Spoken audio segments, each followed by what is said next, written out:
Olá a todos, bem-vindos! Nós estamos em mais uma semana do nosso projeto Parashat Emor, uma parashá interessantíssima e muito profunda, onde logo no início surge algo fascinante que nos leva a se perguntar algo muito forte. Logo no início da parashá, Moshe Rabbeinu escreve o seguinte: Vayomer Hashem el Moshe, que Deus falou para Moshe, para ele dizer para os Koanim, sacerdotes, filhos de Aharon, ve'amarta lahem, e dizer a eles, lenefesh lo itama be'amav. Logo de início da nossa parashá, vem a proibição, algumas proibições relativas aos Koanim, que não podem se impurificar com uma alma, ou seja, não podem ter contato com pessoas mortas. Eles têm que estar o tempo inteiro, ou pelo menos se esforçar para estar o tempo inteiro, com o estado de pureza, porque eles trabalhavam no templo sagrado, e para comer uma comida especial que era dada a eles, chamada Trumá, deveria ser feito com pureza. Então, uma das maneiras de não sair do estado de pureza é não se impurificar com mortos. Então, um Cohen, por exemplo, ele tem leis em relação ao contato com pessoas que além não faleceram, questão de cemitério e etc. A gente não vai entrar nisso agora. Só que o que é interessante aqui é o seguinte: esse passuco ele está um pouco estranho. 3 vezes no nosso passuco, que é o cartão de entrada da nossa parashá, nós vemos a palavra amirá. Falamos da palavra lemor, a palavra dizer. Além disso, olhem mais uma vez o passuco todo e vejam se não tem algo estranho. Está escrito assim: e disse Deus a Moshe, diga aos sacerdotes filhos de Aharon, e diga a eles, para uma alma eles não se impurificarão. Calma aí. Por que está dizendo agora 2 vezes? Deveria estar escrito para Moshe falar para os sacerdotes filhos de Aharon, ok? Que com pessoas que estão mortas eles não devem se impurificar, ponto. Existe algo que está mais, parece o que a gente chama em hebraico de kfilut lashon, de uma dualidade na linguagem da Torá, e a gente sabe que a Torá é perfeita. Então, o que acontece aqui? O que está acontecendo de verdade aqui? Tem uma resposta linda que eu queria trabalhar com vocês um pouquinho nesse nosso estudo de hoje. Uma mensagem que fica para a gente muito forte. Moshe Rabbeinu, agora, logo depois dessa alahá, dessa lei, ou dessa mitzvah, desse preceito que os Koanim deveriam cumprir, existem outros preceitos que foram dados aos Koanim. E são preceitos muito difíceis. Não é tão fácil se guardar o tempo inteiro para estar num estado de pureza. Não é tão fácil o tempo inteiro a pessoa conseguir, por exemplo, se precisa se purificar com uma pessoa e ela fala, não, eu não posso. A gente não está falando agora do met mitzvah, de uma pessoa que ela não tem quem enterre ela, que o Cohen sim pode se purificar, mas são leis muito difíceis. Então Moshe ele faz algo espetacular. Moshe, ele chega para os sacerdotes e fala o seguinte para eles: Koanim, sacerdotes, antes de eu dar as leis que são muito difíceis de serem cumpridas, antes de eu dar as leis que vocês muitas vezes vão se perguntar, uau, mas é difícil, como eu vou conseguir? Eu quero lembrar a vocês quem vocês são de verdade. Eu quero lembrar a vocês que vocês são Koanim, que vocês são sacerdotes, e que vocês não apenas são sacerdotes, vocês são filhos, descendentes de Aharon Cohen, o grande sumo sacerdote, o primeiro sumo sacerdote da história da humanidade, como a Ética dos Pais escreve sobre ele, que amava a paz, perseguia a paz, amava as pessoas e aproximava essas pessoas do estudo da Torá. Então Moshe, ele fala para eles, agora que Hashem vai fazer um pedido muito difícil para vocês, mitzvot, que muitas vezes vocês, pode ser que o livre-arbítrio vai levar vocês a não fazer aquilo, não esqueçam quem vocês são. Não esqueçam de onde vocês vieram. Não esqueçam de absolutamente nada da onde é a fonte de tudo que vocês são na vida. E é por isso, por causa dessa fonte, por causa de Aharon HaKohen, vocês são filhos de Aharon HaKohen, que Hashem sabe que vocês têm capacidade e possibilidade e vão conseguir, de acordo com a sua vontade, cumprir a vontade de Deus. Então a gente vê que Moshe, ele não precisava falar que eles são Koanim, filhos de Aharon. Ele podia falar, olha, Koanim, vocês estão aqui, essas são as mitzvot. Não. Antes de eu te falar o preceito, eu quero te lembrar quem você é. Eu quero te lembrar de onde você veio. Eu quero te lembrar que você faz parte de algo grandioso. A Kadosh Baruch Hu, quando ele foi dar a Torá para o povo de Israel, ele chamou o povo de Israel de primogênitos. Beni Bechori Israel. Meu filho, meu primogênito Israel. E é interessante a gente notar que é verdade que Moshe, na nossa parashá, ele trata do conceito para os Koanim. Mas é óbvio, pessoal, que esse ensinamento ele é para cada um de nós também. Quando nós muitas vezes pensamos que está difícil, quando nós muitas vezes pensamos, será que eu faço o que está na Torá ou eu vou para a minha vontade pessoal? Será que eu faço a vontade de Hashem ou eu vou me desviar pelo que os meus olhos e o meu coração estão vendo? Como a gente sabe que existe essa proibição no Shema Israel, na terceira parashá do Shema. E aí, quando a gente está nessa dúvida, quando a gente utiliza o livre-arbítrio que Deus colocou na nossa vida, para cada um de nós, agora é o momento de quê? De lembrar quem nós somos. De lembrar qual é o nosso cartão de visita. Da onde tudo começou. E é incrível, pessoal, que todos os dias, no nosso encontro com Deus, na Amidah, no Shmona Esrei, que a gente está de pé diante de Hashem, antes de começar qualquer coisa, antes de começar a louvar Deus, antes de começar a pedir e antes de começar a agradecer, a gente pede para Deus que Ele abra a nossa boca e logo depois, o que nós lembramos? Lembramos de onde nós viemos. Lembramos de Avraham, lembramos de Yitzhak, lembramos de Yaakov. Nós viemos agora, nós estamos parados diante de Hashem e nós estamos falando para Ele, Deus, por mais que muitas vezes eu não tenho méritos, por mais que muitas vezes quando eu vou fazer alguma coisa, as coisas não andam como eu gostaria ou como você, Hashem, gostaria, mas eu estou aqui porque o meu cartão de visita é Avraham, Yitzhak e Yaakov.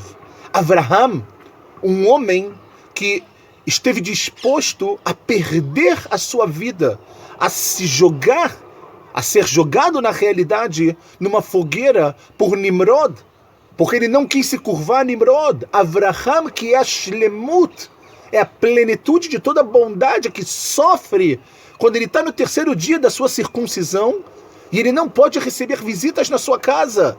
Esse Avraham Avinu é o mérito dele que a gente vai invocar antes de começar o nosso encontro diário com Deus.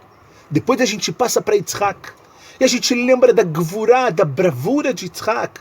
A gente lembra que Yitzhak ele é comparado a um korban, a uma oferenda completamente pura, uma oferenda toda para Deus. E a gente fala, Deus, eu tenho mais um mérito. E a outra carta na manga que a gente tem é Yaakov. Yaakov, que simboliza Torá. Yaakov, que simboliza a verdade, que o mundo precisa tanto da verdade, tanto. E a gente agora fala para Hashem, Hashem, por favor, se eu não tenho méritos suficientes que pelo menos nesse momento eu consiga colocar no mundo que a gente chama, uma expressão que se chama Zchut HaAvot, o mérito dos nossos patriarcas. E isso serve também não apenas para Avraham, Yitzhak e Yaakov, isso serve para gerações passadas na nossa vida também. Muitas vezes pessoas fazem tefilot, pessoas pedem coisas espetaculares para Deus, mas não é o momento ainda de materializar aquele pedido no mundo. Deus ele guarda esse pedido no seu tesouro. num tesouro que ele guarda cada palavra que sai da nossa boca. E muitas vezes, algumas gerações depois, 1, 2, 3, 10, 20 gerações depois até, Deus faz com que ele tira desse tesouro essa tefilá que foi feita por um antepassado daquela pessoa e ele materializa aquele pedido em palavras. Ele materializa aquele pedido em fatos que a pessoa agora ela vai se perguntar, mas como que eu cheguei nisso? De que maneira que eu pude chegar nisso tudo? A gente não entende às vezes. É aqui que está o Zehut Avot. É aqui que está o que nós falamos, que é o mérito que a gente tem de saber que a gente faz parte de uma corrente que começou lá em Abraham, de uma corrente que é muito importante e que a gente tem o mérito de fazer parte dela. E é exatamente isso que Moshe faz. Koanim, não esqueçam quem vocês são. Am Israel, não esqueçam quem vocês são. Não esqueçam o poder, a força que vocês têm nas suas mãos, nas suas palavras, para poder mudar o mundo e mudar qualquer coisa que se possa ter. O Rav Kook, em Yolat HaRe'ayah, ele, na Piská Kuf Ain, ele fala muito sobre o Hinur. Ele traz o nosso Pasuk, o nosso versículo que a gente está trabalhando ele, e ele fala que, na verdade, a educação é óbvio que ela exige amor, ela exige dedicação, ela exige esforço, exige tempo, mas ela exige também a fala. Ela exige também a masoret, a passagem do bastão para a próxima geração. E a gente vê que a educação, fala o Rav Kook, o que é a educação? Qual é o objetivo da educação no mundo? É transformar a pessoa, fala o Rav Kook, em uma pessoa mais bondosa e com mais retidão. É transformar a pessoa, enraizar no coração dessa pessoa o que é bom. Algo, enraizar no coração dessa pessoa, uma herança que ela veio de onde? Fala o Rav Kook, lá de Abraham. E agora a gente tem o mérito de dar essa continuidade. Quanto mais isso tiver enraizado, mais, fala o Rav Kook, nós iremos chamar pelo nome de Deus. Ou seja, nós iremos estar próximos, nós iremos entender o nosso valor de uma forma verdadeira, não de uma forma mentirosa. Nós iremos saber quem nós somos de verdade. Esse é o primeiro ponto que eu gostaria de tratar com vocês. Além da Parashá dos Koanim, a Parashat Emor, ela também é conhecida como a Parashá dos Moadim. A Parashá das festividades. Nós lemos sobre os Shloshet HaRegalim, Pesach, Shavuot e Sukkot. Lemos sobre Rosh Hashanah, sobre Yom Kippur. Ele começa, na verdade, falando sobre a santidade do Shabat. A gente deu uma aula sobre Yom Ha'atzmaut, falando um pouco sobre isso. Se você quiser, só olhar no canal que está lá à sua disposição. Uma aula muito profunda e muito interessante. Mas nós não iremos falar disso. Só que tem um detalhe muito interessante que provavelmente vocês devem conhecer. A única festa que é relatada na Torá que não ganha um nome é a festa de Shavuot. Shavuot não está escrito que o nome dela é Shavuot, não está escrito que o nome dela é Matan Torá, é o recebimento da Torá como nós conhecemos. O que está escrito somente é que nós, depois de Pesach, do primeiro dia, nós iremos contar 7 semanas completas e depois chegamos aonde? E depois chegamos numa festa muito especial que Mikra Kodesh, que vai ser chamada de sagrada. Ela não ganha o nome pela Torá. E a grande pergunta é por quê? Existem muitas explicações, eu vou trazer apenas uma, que toca muito no meu coração, que na realidade, a festa de Shavuot, que a gente está se aproximando, cada vez mais a gente está crescendo, ela simboliza o momento pelo qual Moshe Rabbeinu recebeu os 10 mandamentos de Deus e todo o povo também, e simboliza o momento que Moshe Rabbeinu recebeu as Luchot HaRishonot, as primeiras tábuas da lei, que depois elas são quebradas por causa do bezerro de ouro. A gente não vai entrar nisso agora, mas a gente vê que Hag HaShavuot é um marco. É um marco que a partir dali Deus tirou do mundo espiritual a Torá sagrada e colocou para esse mundo, para os seres humanos utilizarem a Torá para o seu crescimento e para que a vontade de Deus pudesse ser cumprida.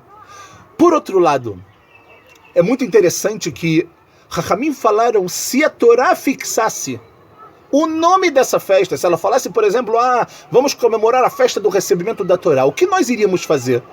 Muitas pessoas iam imaginar, iam acreditar que elas só precisavam pensar na Torá, ou só precisavam receber a Torá na sua vida nesse dia. Falam Chachamim, não. Torá, a festa da Torá, meus queridos, é todo dia. O crescimento, o aprendizado, o aprofundamento que nós temos que ter na Torá, ela é todo dia. Não existe um dia que é o dia do recebimento da Torá. Todos os dias devemos receber a Torá na nossa vida. E por isso, não há o nome para essa festa tão importante que é a festa de Shavuot, que, como a gente conhece a famosa Gemara que fala de Rabi Yossi, que ele escreve que Ilo Yoma, se não fosse esse dia, que é o dia de Shavuot, Kama Yossi Ika Beshuka, quantos Yossis a gente ia achar na feira? Ou seja, a Torá, ela mudou o mundo.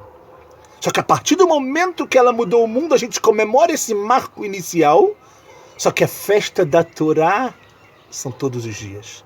A festa da Torá é para sempre. A festa da Torá tem que estar dentro do nosso DNA. Só que para chegar em Shavuot, a gente sai de Pessah.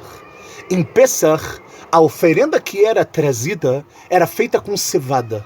Cevada nós sabemos que é a comida que os animais comem. Em Shavuot, se a gente for olhar, a oferenda que era trazida, a matéria dessa oferenda era com trigo. Nós saímos de cevada, que a matéria é a comida dos animais, e vamos até o trigo, que é algo mais elevado, mais trabalhado, que é a comida dos seres humanos. Significa que daqui até aqui, nós temos algo muito grande para fazer. Nós temos uma escada muito longa para percorrer. 49 dias que nós contamos de forma crescente, não é à toa que é crescente. Se a gente está se preparando para Shavuot, e a gente está contando os dias, a gente deveria fazer de uma forma decrescente. Começa lá com o 50º dia, 49º e etc. Não. A gente cresce. É um estágio depois do outro. É um passo depois do outro. Essa é a vida de uma pessoa que ela coloca a Torá como uma festa todos os dias na sua vida. Não só às vezes, não só por acaso.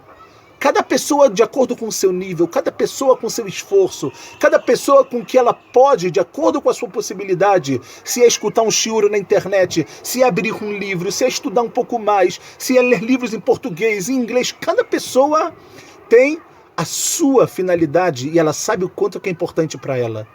Mas a Torá, a festa da Torá, ela é sempre. Ela é todos os dias. 26 gerações, a Torá não esteve no mundo. Pessoas como os nossos antepassados que nós tratamos antes, conseguiam chegar na plenitude sem a Torá, só com a ética. A nossa geração, e 26 gerações depois, isso já não é possível. Precisamos da Torá para atingir a plenitude e para atingir a vontade de Deus dentro desse mundo. E se a gente fala em crescimento, nós temos que saber que esse crescimento principalmente tem que ser com a nossa parte ética, com a nossa parte moral e com as nossas características. É por isso que nesse período existe o grande costume de se estudar Pirkei Avot, a ética dos pais, que trata muito sobre a mudança no nosso comportamento, como está escrito na Gemara em Masechet Baba Kama, que a pessoa que quer se tornar um Hassid, uma pessoa muito, muito, muito boa, um nível maior do que de um Tzadik, essa pessoa ela tem que ir e estudar Pirkei Avot. Porque para receber a Torá, e é o que nós iremos fazer, Bezrat Hashem, a gente tem que estar baseado. A gente tem que estar com a base, de tudo. E a base são as nossas características. A base são tudo que a gente cresce e muda na nossa vida para poder receber a Torá de uma forma verdadeira, pura e correta. E é interessante que justo nesse período de tanto crescimento aconteceram determinadas tragédias no nosso povo. Muitas tragédias conhecidas, mas nós nos acostumamos muitos minhagim, muitos costumes de luto por causa da morte dos 12 mil pares de alunos de Rabi Akiva. Assim está escrito. Não está escrito 24 mil alunos, está escrito 12 mil pares. Por quê? Eles não respeitaram um ao outro. Eu sempre me perguntei e falei, como? Alunos de Rabi Akiva, como não respeitavam um ao outro? O que? Um atacava o outro? Então eu vi uma Gemara fascinante que talvez essa história mostra pra gente um pouco o que é Lonagu Kavod Zebazé. Não é que eles xingavam um ao outro, não é que eles apontavam o dedo na cara de um do outro, mas eu li uma história na Gemara, eu não me recordo agora exatamente quais são os Rabanim, ok? Mas que um Rav, que era um dos alunos do Rabi Akiva, ele teve uma discussão com outro Rav que era muito mais velho do que ele. Se eu não me engano, esse mais velho se chamava Rabi Tarfon, ok? E o que acontece? Rabi Tarfon, eles começaram a ter uma discussão aláhica, uma discussão sobre alahá, sobre a lei, e no final das contas, quem ganhou essa discussão, e de novo, inicialmente Leshem Shamaim, em honra dos céus, foi esse aluno do Rabi Akiva que era muito mais novo do que Rabi Tarfon. Quando acaba essa discussão e esse aluno vai para casa, ele está sorridente, ele está alegre.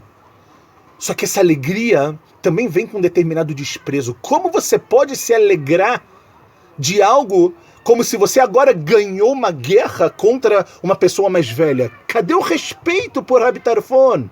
Cadê o respeito por uma pessoa mais velha que você não teve? Por mais que ela raie como você. Mas você daí zombar disso? Você daí sair rindo como se agora você é o melhor? Você sair rindo como se agora você fosse o mais importante de todos? O que está acontecendo aqui? O que é isso? O que nós precisamos aprender dessa história? Logo depois, Rabi Yehuda Bar Ilai, ele está indo para Jerusalém para comemorar a festa de Shavuot. Entre Pesach e Shavuot. Ele chega no Beit HaMikdash e ele pergunta por esse Rav, por esse aluno do Rabi Akiva, que não está ali. E falam para ele que ele não se encontra mais nesse mundo. Ele morreu também entre Pesach e Shavuot, como nós falamos, porque Lo na'agu kavod ze bazé, não respeitar o outro, não é só não apontar o dedo para a cara do outro, não é só não xingar o outro e não pensar mal do outro. Isso com certeza é o respeito que é o mínimo que é exigido. Mas também o kavod ze bazé é a honra que você dá quando você está sozinho. Quando você consegue, você tem êxito em alguma coisa na sua vida contra ou em relação a uma determinada pessoa, não se faça que você é melhor do que ela. Não se faça que agora você é o bambambam e ela é o menor. Esse aluno de Rabi Akiva que conseguiu, era tão sábio que a alahá era como ele, pessoal. E Rabi Tarfon, que era um ancião, que era uma pessoa mais velha, mas você não respeitou ele, você não vai ficar nesse mundo. A sua Torá pode ser espetacular, mas cadê o seu crescimento em boas virtudes, em boas maneiras, em características? Onde está? Se não tem por que você estar aqui. A Torá de verdade, ela só consegue entrar na nossa vida como uma brachá, como uma bênção, quando ela é acompanhada de midot, quando ela é acompanhada de derech eretz, quando ela tem bons costumes. Não adianta ser um sábio de Torá se uma pessoa não respeita o próximo.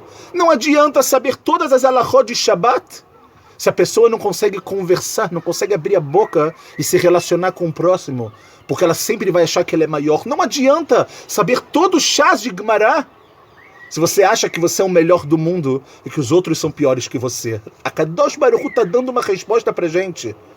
Entendam que a Torá, ela é sagrada, ela é divina, mas você tem que montar a base da sua vida.